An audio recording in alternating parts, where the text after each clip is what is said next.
Audiência pública discute regularização de moradias na Zona Sul de São Paulo. Parlamento presta homenagem aos 40 anos de fundação do Panaton Clube. Buzinas e sinais sonoros de vigilantes noturnos podem estar com os dias contados em São Paulo. O Jornal da Assembleia está no ar. Olá, boa tarde. Boa tarde. Começamos o Jornal da Assembleia de hoje falando ao vivo com o repórter Mauro Friesman, que está no plenário Juscelino Kubitschek. Boa tarde, Mauro. Qual a pauta desta sexta-feira, Mauro?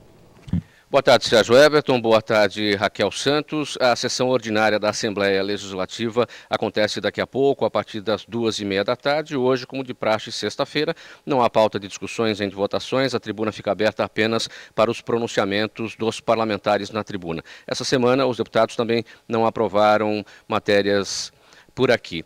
A expectativa é que para a semana que vem venha para o plenário, para a continuidade da discussão, o projeto de lei que trata da reorganização da Procuradoria-Geral do Estado e que também seja dada início à discussão da matéria de autoria do governo que cria a Agenvale, a Agência Metropolitana do Vale do Paraíba e também do Litoral Norte. Sérgio? Ok, Mauro. Sinais sonoros como buzinas e sirenes emitidos por quem faz segurança particular nas ruas podem ser proibidos no estado de São Paulo. Isso é o que prevê projeto de lei de autoria do deputado Edmir Chedi, do DEM. Sinais sonoros como buzinas e sirenes emitidos por quem faz segurança particular nas ruas podem ser proibidos no estado de São Paulo. É o que prevê um projeto de lei de autoria do deputado Edmir Chedi, do Democratas. Sirene, apito, buzina, alarme. Barulhos comuns nas grandes cidades que não chegam a incomodar tanto durante o dia, mas à noite... Bibibi, incomoda muito, viu, mesmo? É comum a comunidade contratar seguranças para fazer a chamada ronda noturna, mas em geral esse trabalho não é realizado por empresas especializadas como esta. E aí o uso de sirenes, alarmes, apitos é comum. Para Rogério Tamer, diretor de tecnologia desta empresa de segurança patrimonial, o sinal sonoro é pouco eficaz.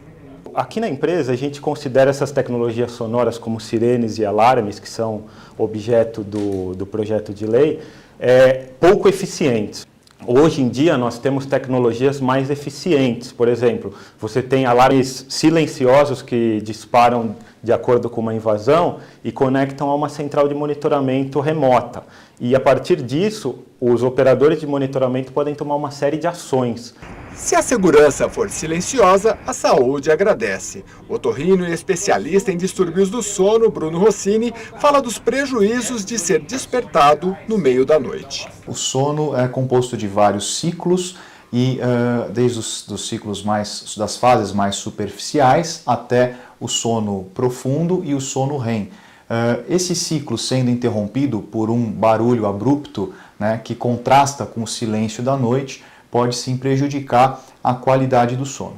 Se esse sono for interrompido de forma frequente, a pessoa no dia seguinte pode ter um baixo rendimento cognitivo, né? Um baixo rendimento, inclusive nas suas atividades rotineiras. O projeto de lei 459 de 2014 do deputado Edmir Chedi, do Democratas, proíbe que serviços privados de vigilância utilizem sirenes, alarmes ou similares entre 10 da noite e 6 horas da manhã, podendo haver exceção desde que a necessidade esteja definida em norma estadual ou municipal. Da forma que está hoje, nós estamos infringindo as leis pertinentes. Nós aqui estamos fazendo esse projeto de lei com o intuito de que cada município possa ter a sua legislação dentro da observância de outras leis existentes, né?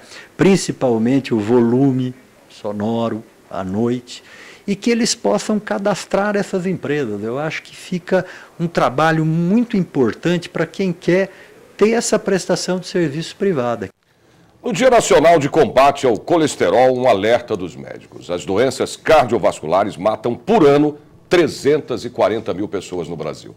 Uma morte a cada 2 minutos. Um número para deixar qualquer um preocupado, né? E o colesterol é um dos maiores inimigos do coração. O repórter Jorge Machado conversa ao vivo aqui no Jornal da Assembleia com um cardiologista para falar mais sobre o colesterol. Jorge, o maior problema é a falta de informação, não é isso?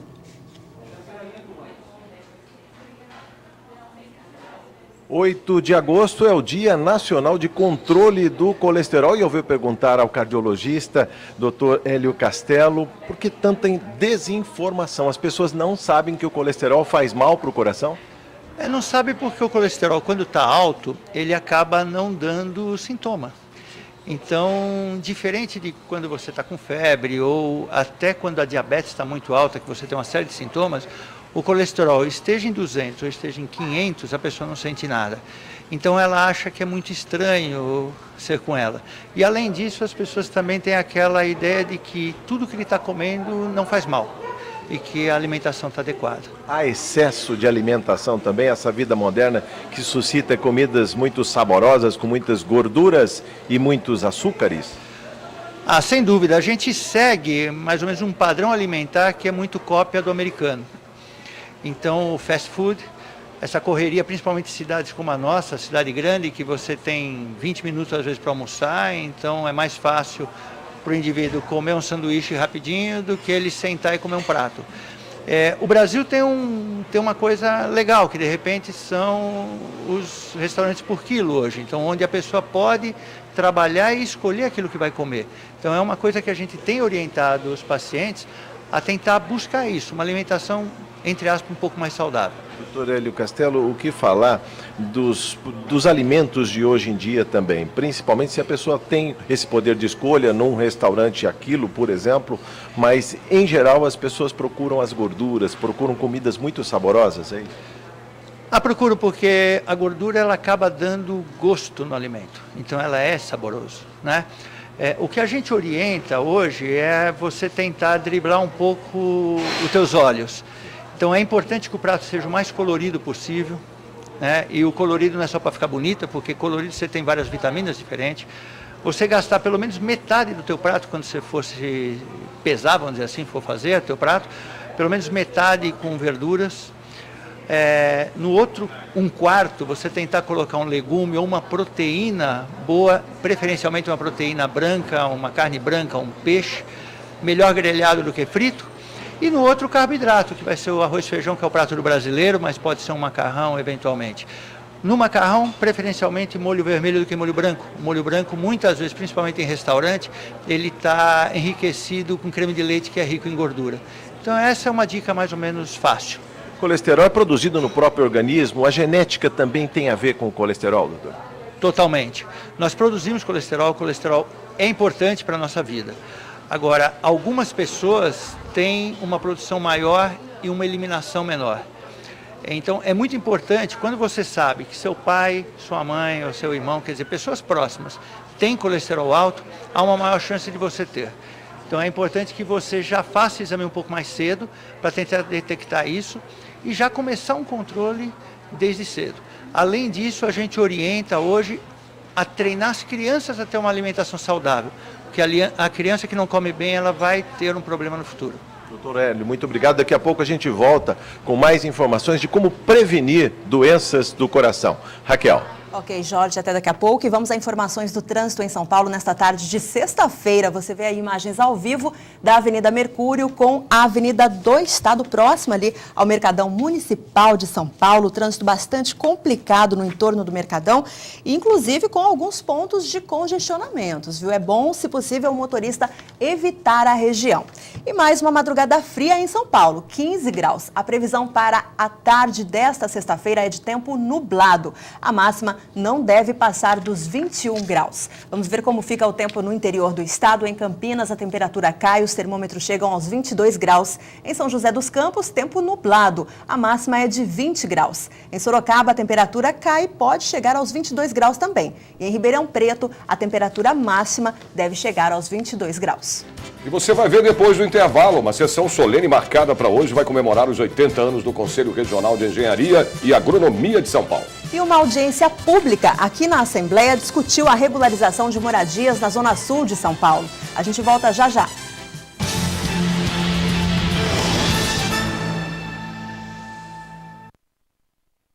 A prática de exercício físico aumenta a qualidade de vida e estimula a saúde. Pessoas com o hábito de se exercitar diminuem o risco de doenças vasculares, ganham massa muscular e estimulam o emagrecimento. Quem pretende levar uma vida mais saudável pode começar com exercícios ao ar livre, em parques, praças e centros esportivos. O ideal é aproveitar os momentos mais frescos do dia, antes das 9 e depois das 5 da tarde, evitando o calor.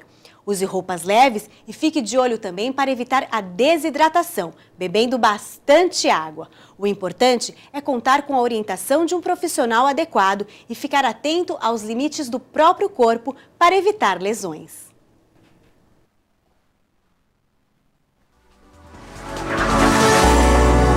TV Alesp, a TV da cidadania.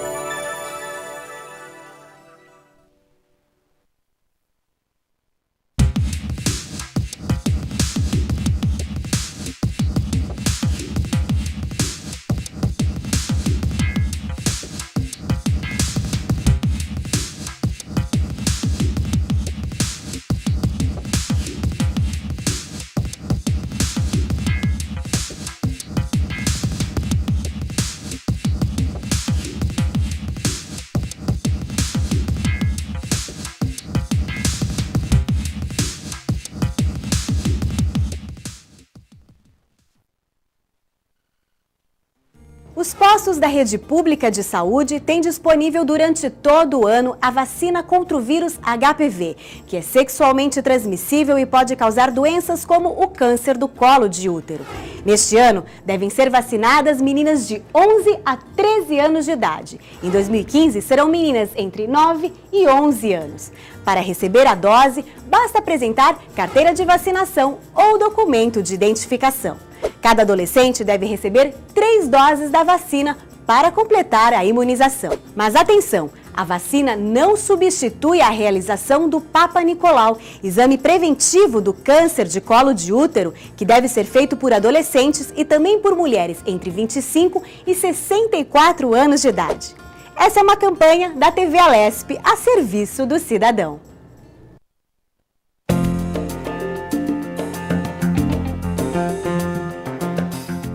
O Poder Legislativo do Estado de São Paulo, com competência para propor e aprovar leis, regras e princípios que norteiam a sociedade paulista, foi criado em 1834, por ato adicional à Constituição do Império. O país vivia, nessa época, sua primeira experiência federativa, em função do caráter descentralizador que marcou a fase inicial das regências. Com a proclamação da República, as Assembleias Legislativas Provinciais foram rebatizadas como Assembleias Legislativas Estaduais. Hoje, o Parlamento Paulista é composto por 94 deputados eleitos para um mandato de 4 anos.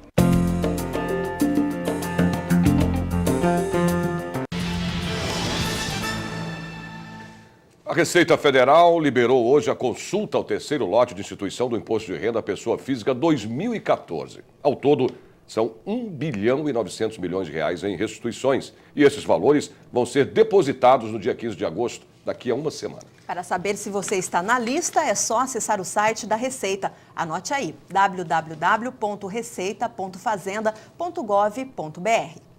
E o Conselho Regional de Engenharia e Agronomia de São Paulo está completando 80 anos. Uma sessão solene acontece hoje aqui na Assembleia Legislativa para comemorar a data. E quem tem as informações ao vivo é o repórter Mauro Frisman. Mauro. Olha, Sérgio, este é um importante evento, conforme você já destacou, marcado para acontecer hoje aqui na Assembleia Legislativa de São Paulo. Afinal, o CREA, o Conselho Regional de Engenharia e Agronomia, tem uma extensa lista de trabalhos prestados em benefício da sociedade paulista. O CREA fiscaliza, controla, orienta e aprimora as atividades profissionais nas áreas de engenharia, agronomia, geologia, geografia e meteorologia. Esta sessão solene vai acontecer aqui nesse plenário onde eu estou, o Juscelino Kubitschek, a partir das 8 horas da noite. E o solicitante é o presidente da Assembleia Legislativa de São Paulo, deputado Samuel Moreira, do PSDB. Sérgio. Obrigado, Mauro. Uma audiência pública no auditório Paulo Kobayashi discutiu com moradores e lideranças comunitárias a regularização de moradias na região do Grajaú, zona sul de São Paulo. O auditório ficou completamente lotado. A ocupação dos 2 terrenos, Anchieta e Plínio, no Grajaú, já somam mais de 1.000 famílias que querem a regularização da prefeitura para dar início ao projeto de construção de casas populares na área, localizada em um dos distritos com maior déficit de moradia na capital. Então nós queremos o quê? Aqui no Legislativo. Que junto com o deputado a gente consiga garantir, aumentar esse número de 350 dentro do Anchieta para uma média de 500 pessoas, que atenda um pouco mais de gente, e dentro da questão da ocupação Plínio, que o prefeito compra esse terreno para construir as moradias. Aquela área é muito grande, então dá para você construir a moradia e também preservar ao mesmo tempo, né? O movimento Nós da Sul, que reúne as lideranças comunitárias das 2 ocupações, Anchieta e Plínio, quer a ajuda dos parlamentares para pressionar o poder público e liberar os terrenos para as famílias. São 2 áreas que estão há décadas abandonadas, os proprietários esperando valorização através da especulação imobiliária, e a nossa ação é no sentido de dar um interesse social para as áreas. O deputado Carlos Gianazzi abraçou a causa e vai lutar para conseguir a desapropriação dos terrenos abandonados há anos pelos proprietários que visam apenas a especulação de mercado para a construção de moradias populares. A própria população está se mobilizando e pressionando o governo. O governo tem que investir. A habitação é um direito do cidadão e um dever do Estado. Vamos a mais informações do trânsito em São Paulo. Você vê aí imagens ao vivo da Avenida Aricanduva, na zona leste da capital. Neste primeiro plano, aí são os motoristas que seguem para a região do ABC, onde o trânsito tem melhor fluidez, né? E no sentido contrário, o trânsito um pouquinho mais carregado aí, um pouquinho mais intenso para o motorista que vai para a região central da cidade. Veja como fica o tempo nesta tarde para o interior e também no litoral do estado. Em Santos, a temperatura cai, máxima chega aos 22 graus. Em São José do Rio Preto, o tempo também fica nublado, mas a temperatura cai, máxima de 22 graus. Em Mogi das Cruzes, os termômetros não passam dos 23 graus e em Piracicaba, a temperatura máxima deve chegar também aos 23 graus. A seguir, uma audiência pública marcada para hoje aqui na Assembleia vai discutir o projeto de lei que prevê a criação de um centro de referência para tratamento de pessoas com pós-poliomielite. E o Parlamento Paulista homenageou os 40 anos de fundação do Panathlon Club. A gente conta os detalhes depois do intervalo. Até já!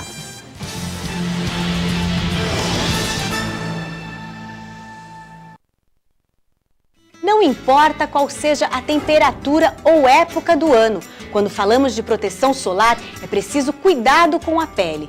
A exposição ao sol forte pode causar envelhecimento precoce, queimaduras e o mais grave, o câncer de pele. Segundo dados da Sociedade Brasileira de Dermatologia, cerca de 90% das lesões que causam este tipo de câncer localizam-se em áreas do corpo que ficam expostas. Aqui no Brasil, são registrados mais de 100 mil casos de câncer de pele todos os anos. Por isso, além do uso do protetor, evite tomar sol entre 10 da manhã e 4 da tarde. Mesmo em dias nublados, não esqueça do filtro solar, além de se proteger com bonés, chapéus e óculos escuros. E para manter a pele saudável e bonita no verão, beba bastante líquido, além de, claro, passar protetor solar a cada 2 horas e com o fator de proteção superior a 15.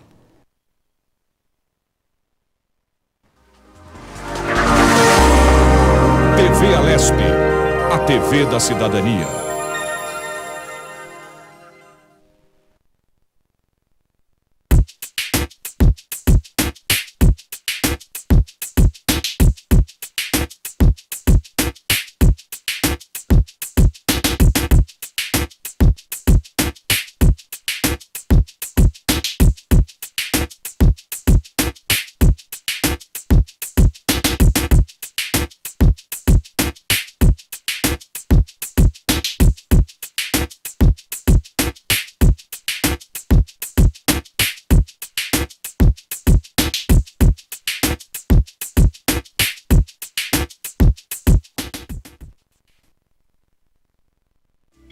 Em 2014 é ano de eleições no Brasil para eleger presidente, governadores, senadores, deputados federais e também estaduais.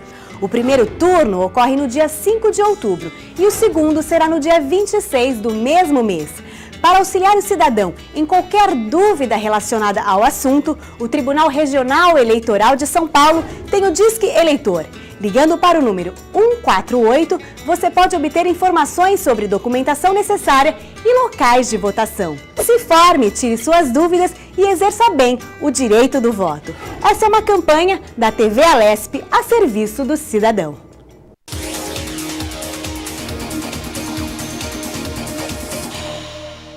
Uma lei, para entrar em vigor, precisa ter sido sancionada pelo Executivo. Sabe o que isso significa? No princípio, havia apenas um projeto de lei proposto por um deputado estadual. Depois de discutido em plenário, foi votado e aprovado na Assembleia Legislativa e seguiu para ser examinado pelo governador, a autoridade máxima do Poder Executivo em um estado. Se o projeto for aprovado por ele, vira lei. É encaminhado para promulgação e publicado no Diário Oficial. Uma curiosidade: compete exclusivamente à Assembleia Legislativa, sem sanção do Executivo, fixar, de uma para outra legislatura, a remuneração dos deputados, do governador e do vice.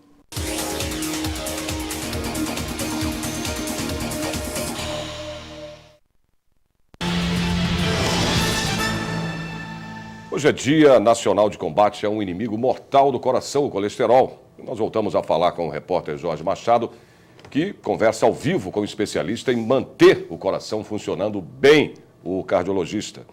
Jorge, nós sabemos que a melhor forma de prevenir o colesterol é ter uma alimentação saudável, mas há outras maneiras, de eliminar esse fator de risco ao coração?